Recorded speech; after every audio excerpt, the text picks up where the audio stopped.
महायुतीतील वरिष्ठ नेते जो निर्णय घेतील तो आपल्याला मान्य असेल, अशी प्रतिक्रिया राष्ट्रवादी काँग्रेस अजित पवार गटाचे प्रदेशाध्यक्ष खासदार सुनील तटकरे यांनी पालकमंत्रीपदाच्या चर्चेवर बोलताना दिली. यावेळी त्यांनी महायुतीच्या एकजुटीचा पुनरुच्चार करतानाच आगामी निवडणूक महायुती म्हणून लढवली जाणार असून सर्व 17 जागांवर महायुतीचे उमेदवार मैदानात असतील असं स्पष्ट केलं. अनिकेत तटकरे यांच्या उमेदवारीबाबत बोलताना त्यांनी मुख्यमंत्री देवेंद्र फडणवीस, उपमुख्यमंत्री एकनाथ शिंदे आणि महायुतीतील सर्व वरिष्ठ नेत्यांचे आशीर्वाद त्याला असल्याचं सांगितलं. महायुतीतील मतभेदांच्या चर्चांवर प्रतिक्रिया देताना तटकरे यांनी राजकारणात चर्चा, वाटाघाटी आणि काही वेळा संघर्षही होत असतात, मात्र गैरसमज दूर करून समन्वय वाढवण्याची जबाबदारी आपण स्वतः घेणार असल्याचं सांगितलं. शिवसेनेची या मतदारसंघात मोठी ताकद असून महायुतीचा विजय एकतर्फी होईल असा विश्वासही त्यांनी व्यक्त केला. विनायक राऊत आणि संजय राऊत यांच्या टीकेला उत्तर देताना तटकरे यांनी झोपेचं सोंग घेणाऱ्यांना जागं करता येत नाही, अशीच परिस्थिती काही नेत्यांची झाली असल्याचं म्हटलं. राष्ट्रवादी काँग्रेसबाबत बोलताना त्यांनी पक्ष आजही संघटित आणि लोकशाही पद्धतीनं चालत असल्याचं नमूद केलं. दोन्ही राष्ट्रवादी काँग्रेस एकत्र याव्यात अशी भूमिका आपण यापूर्वीही मांडलं असल्याचं त्यांनी या प्रसंगी सांगितलं. पालकमंत्रीपदाच्या चर्चेवर बोलताना महायुतीतील वरिष्ठ नेते जो निर्णय घेतील तो आपल्याला मान्य असेल असं स्पष्ट करत त्यांनी योग्य वेळी याबाबत निर्णय होईल असं सांगितलं. कसं आहे की आता त्या साऱ्याचा शेवट गोड झाला आहे. ज्या अर्थी महायुतीचे उमेदवार म्हणून अनिकेतच्या उमेदवाराला महायुतीने मान्यता दिली, म्हणून मी मगातपासून वारंवार ते सांगतो काय त्यांचे गैरसमज असेल का हरकत असेल तर बसून चर्चा करून मार्ग निघेल. असं अनेक वेळेला होत असतं. अद्यापही कायम आहे, नेमकं काय सांगितलं जातं? एक भाग असा आहे की स्थानिक स्वराज्य संस्थांची निवडणूक हा एक निवडणुकीच्या प्रक्रियेचा भाग आहे. पालकमंत्रीपद ते रायगडचं असेल, नाशिकचं असेल, मधल्या कालावधीमध्ये त्या संदर्भामधलं निर्णय झालेला नाही. आत्ताही मी आवर्जून या ठिकाणी सांगतो की जो निर्णय देवेंद्रजी फडणवीस मुख्यमंत्री या नात्याने घेतील, उपमुख्यमंत्री म्हणून शिंदेसाहेब घेतील, सुनेत्राबाईंनी घेतील, त्या निर्णयाची सहमती राष्ट्रवादी काँग्रेस पक्षाचा प्रदेशाध्यक्ष म्हणून किंवा रायगडचा खासदार म्हणून माझी असणार आहे. शेवटी तिन्ही नेते राज्यांतील एनडीए बळकट करण्यासाठी ते त्या ठिकाणी प्रयत्नशील आहेत. अशा वेळेला कुठल्याही बाबतीमध्ये एक भूमिका मांडण्या इथपर्यंत ठीक आहे, पण एकदा नेतृत्वाने निर्णय घेतल्यावर तो मान्य करून ते पुढे कसं करणं ते काम आहे सर्वांचं.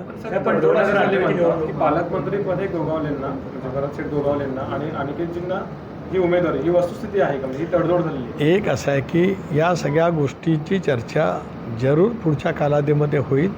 ती या निवडणुकीच्या पुरती सीमित नाही. मी ते सांगितलं की जवळपास गेले 1.5-2 वर्ष रायगड आणि नाशिक या दोन्ही जिल्ह्याचं पालकमंत्रीपद रिक्त आहे. त्या संदर्भातली चर्चा नक्की होईल. आता याच्यामुळे हे असं का, त्याच्यामुळे असं का, हा का मुद्दा नाही. कारण आम्ही आता एनडीए म्हणून ज्यावेळेला काम करतो त्यावेळेला बारीक सारीक काही चर्चा असतात, त्या होतच असतात. पण 2018ची निवडणूक आणि 2024 अनुभव तुम्हाला वेगवेगळे बरेच आले असतील? हो आहेत ना. माझे अनुभव 2000 तसं बघितलं तर 8पासून आहेत. पहिल्यांदा ज्या वेळेला आम्ही निवडणूक लढली त्यावेळेला मी पालकमंत्री होतो रायगडचा. त्याच्या आधी मी रत्नागिरीचा पालकमंत्री म्हणून काम केलं आहे. दीपकबाईंच्या तिकडे मी संपर्कमंत्री म्हणून सुद्धा एकेकाळी तिकडचंही पालकमंत्रीचे 1-3-4 महिन्याकरता होतो. सांगण्याचा मतितार्थ असा आहे की ज्या वेळेला पहिल्यांदा आम्ही निवडणूक झाली 2008मध्ये, त्यावेळेपासूनचं या प्रक्रियेमधला मी एक महत्त्वाचा भाग आहे. त्याच्या आधी विजयराव सामंतांची निवडणूक झाली 2002ला, त्यावेळेला सुद्धा मी राज्यमंत्री किंवा रत्नागिरीचा पालकमंत्री होतो. त्यामुळे या सगळ्या निवडणुकीचा प्रदीर्घ अनुभव असा सोबत आहे. आता असं आहे की झोप लागलेल्याला आपण उठू शकतो, पण झोपेचं सोंग घेतलेल्याला का आपल्याला किती आपण प्रयत्न केला तर जागा करता येणार नाही. त्यांची दृष्टी किंवा नजरच मोदी साहेबांनी काही निर्णय घेतले नाहीत अशी जर काही ठरलेली असेल, जसं काही झाल्यावर असतं तसंच, तर त्याला काय इलाज नसतो. पण मोदीजींनी गेल्या 2014 सालापासून देशामध्ये प्रचंड प्रमाणावरती पायाभूत सुविधा निर्माण केल्या, देशाचा GDP वाढवला. आज आपण पाहतो आहोत की जगाच्या पाठीवरती वेगवेगळ्या राष्ट्रांच्यामध्ये किंवा परराष्ट्रीय धोरणांच्यामध्ये त्यांनी जे काही आमूलाग्र बदल केलेत, ते बदल जर का आपण पाहिलेत तर त्या बदलामध्ये भारताची भूमिका ही अत्यंत मजबूत स्थितीमध्ये पाहायला मिळते आहे. याचं कारण दूरदृष्टीपणाने नेतृत्व करणारे नरेंद्र मोदी साहेब हे आज भारताचं नेतृत्व त्या ठिकाणी करतात. संजय राऊतांचं काय झालं आहे की अलीकडे 2-3 वर्षामध्ये ह्या सगळ्या घडामोडीच्या नंतर त्यांच्या मानसिकतेवरती परिणाम झाला आहे. मी अधिक काय नाही बोलणार कारण त्यांची तब्येत ठीक नाही. मला माहीत आहे की त्यांना गंभीर आजाराने गंभीर व्याधीने ते आजारी आहेत. त्यामुळे त्या पद्धतीची मी टीका करणार नाही.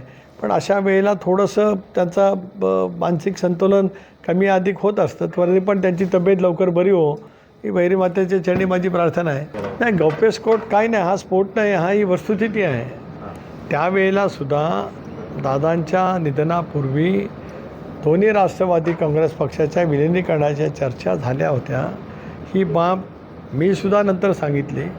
कुठल्या बैठकीला मी उपस्थित नव्हतो, परंतु बैठकीतल्या चर्चेचा तपशील दादांच्याकडून मला समजत येत होता किंवा सांगितला जात होता आणि एक निर्णयाच्या प्रक्रियेमध्ये आम्ही सामुदायिक कन्सेन्ससमध्ये होतो. त्यामुळे फार मोठं काय गौप्यस्फोट प्राजक्त तनपुरीने केलं अशातला का भाग नाही. कारण प्राजक्त असतील किंवा पवारसाहेबांच्या राष्ट्रवादी काँग्रेस पक्षाचे सगळे नेते असतील तर दादा एकटेच या सगळ्याकडं दादा नेते आहे, कमांड होती. त्यामुळे एकटेच त्यांच्याशी चर्चा चालू होती. त्यावेळेला इतरांना पवारसाहेबांच्या सोबत असणाऱ्या आमदारांना माझ्या आमदारांना काय काय वाटत होतं त्या संदर्भात ते दादांच्याकडे चर्चेला उपस्थित असेल. त्याच्यात गैर काय आणि याच्यातला गैरस्फोट गौप्यस्फोट काही नाही. दादांच्या अकाली निधनाच्या नंतर जी परिस्थिती बदलली, दादा असताना विलिनीकरण आणि दादा नसतानाचं विलिनीकरण याच्यात खूप फरक आहे, अंतर आहे. आणि त्याच्यामुळेच या सगळ्या बाबी पुढच्या कालावधीमध्ये घडल्यात. प्रत्येक निवडणुकीमध्ये उमेदवारी जाहीर व्हायला काही तास असताना जाहीर केली जाते. एवढे संघर्ष का होतात? नाही, एक असं असतं की ज्या वेळेला 3 पक्ष एकत्रित निवडणुका लढवत असतं त्याला जागा वाटपाच्या बाबतीमध्ये चर्चा होत असतात. काही जागांच्या बाबतीमध्ये प्रत्येक राजकीय पक्षाचं एक गणित असतं, ते मांडलं जात असतं. आणि अशा वेळेला राज्यपातळीवरती सर्वाच बाबतीमध्ये एकमत होतं असं नाही. म्हणून केंद्रामध्ये एनडीएचं आमचं एक शिस्तचं नेतृत्व आहे. त्या नेतृत्वाकडे अनेक वेळेला अनेक प्रश्न जात असतात. अमितभाई त्या ठिकाणी पूर्णपणाचं नियंत्रण करतात. ते सर्वांनाच भारतीय जनता पक्षाबरोबरची असलेल्या मित्र पक्षांनासुद्धा अतिशय समन्वयाने समानपैचा न्याय देण्याची प्रक्रिया होत असते. त्याच्यात काही वेळेला काही विलंब होतो याचा अर्थ काय कुठे कमी आहे किंवा जास्त आहे असं मानण्याचं काही कारण नाही. जवळपास 5 महिने झाले दादा. वडेट्टीवारांच्या चंद्रपूरमधले नगरसेवक नॉट रिचेबल आहेत आणि त्याच अनुषंगाने बोलताना त्यांची जीभसुद्धा घसाची पाहायला मिळते. कसं बघता याच्याकडे? कसं आहे की आता तोंडाशी आलेलं गेलं असं जर काही त्यांना वाटत असेल. एक बघा की चंद्रपूर महानगरपालिकेमध्ये काँग्रेस पक्षाला बहुमत होतं. आता काँग्रेस पक्षांतर्गत काय चाललं आहे मला माहिती आहे, आत्ताही काय चाललं माहिती आहे, चंद्रपूरला काय माहिती आहे. पण त्या पक्षांतर्गत मला बोलावंसं वाटत नाही. पण बहुमत असतानासुद्धा ते त्यांचा महापौर करू शकले नाही.